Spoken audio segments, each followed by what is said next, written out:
នៅទូទាំងពិភពលោកប្រជាជនសិតតែមិនចូលចិត្តសង្គ្រាមនិងចង់បានសន្តិភាពប្រជាជនកម្ពុជាក៏មានបំណងប្រាថ្នាដូចគ្នានោះដែរទោះជាយ៉ាងណាបន្ទាប់ពីកិច្ចព្រមព្រៀងសន្តិភាពរវាងកម្ពុជាថៃតែភាគីថៃ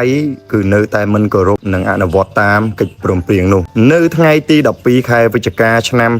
2025កងទ័ពថៃបានរំលោភលើកិច្ចព្រមព្រៀងសន្តិភាពដោយបាញ់ប្រហារយ៉ាងមិនសមហេតុផលលើប្រជាពលរដ្ឋកម្ពុជាស្លូតត្រង់និងគ្មានអាវុធក្នុងដៃបណ្ដាលឲ្យមានអ្នករងរបួសនិងស្លាប់ជាច្រើនប្រជាជនកម្ពុជាទាំងមូលសូមអំពាវនាវដល់សហគមន៍អន្តរជាតិជួយរកយុត្តិធម៌ដល់ប្រទេសកម្ពុជាដែលកំពុងទទួលនៅទុក្ខវេទនាយើងចង់បានសន្តិភាពមិនមែនសង្គ្រាមទេយើងមិនចង់ឲ្យគ្រួសារយើងបែកបាក់ទេយើងមិនចង់ចាកចេញពីផ្ទះស្នាក់របស់យើងទេកុមារកម្ពុជាយើងត្រូវការភាពកក់ក្ដៅការថែទាំអំពីឪពុកម្ដាយនិងឱកាស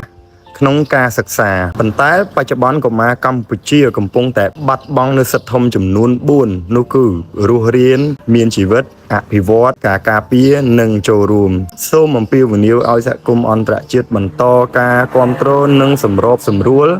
ឲ្យមានសន្តិភាពពិតប្រាកដ In general, people around the world despise war and long for peace. The Cambodian people are no different. However, despite the peace agreement between Cambodia and Thailand, the Thai side has failed to respect it.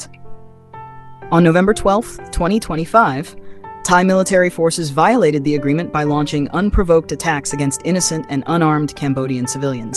causing both injuries and deaths. All Cambodian citizens are calling upon the international community to help seek justice for our suffering nation. We want peace, not war. We do not want our families to be torn apart. We do not want to abandon our homes.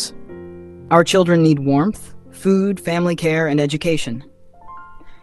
Yet Cambodian children are now being deprived of their 4 fundamental rights: the rights to life, development, protection, and participation.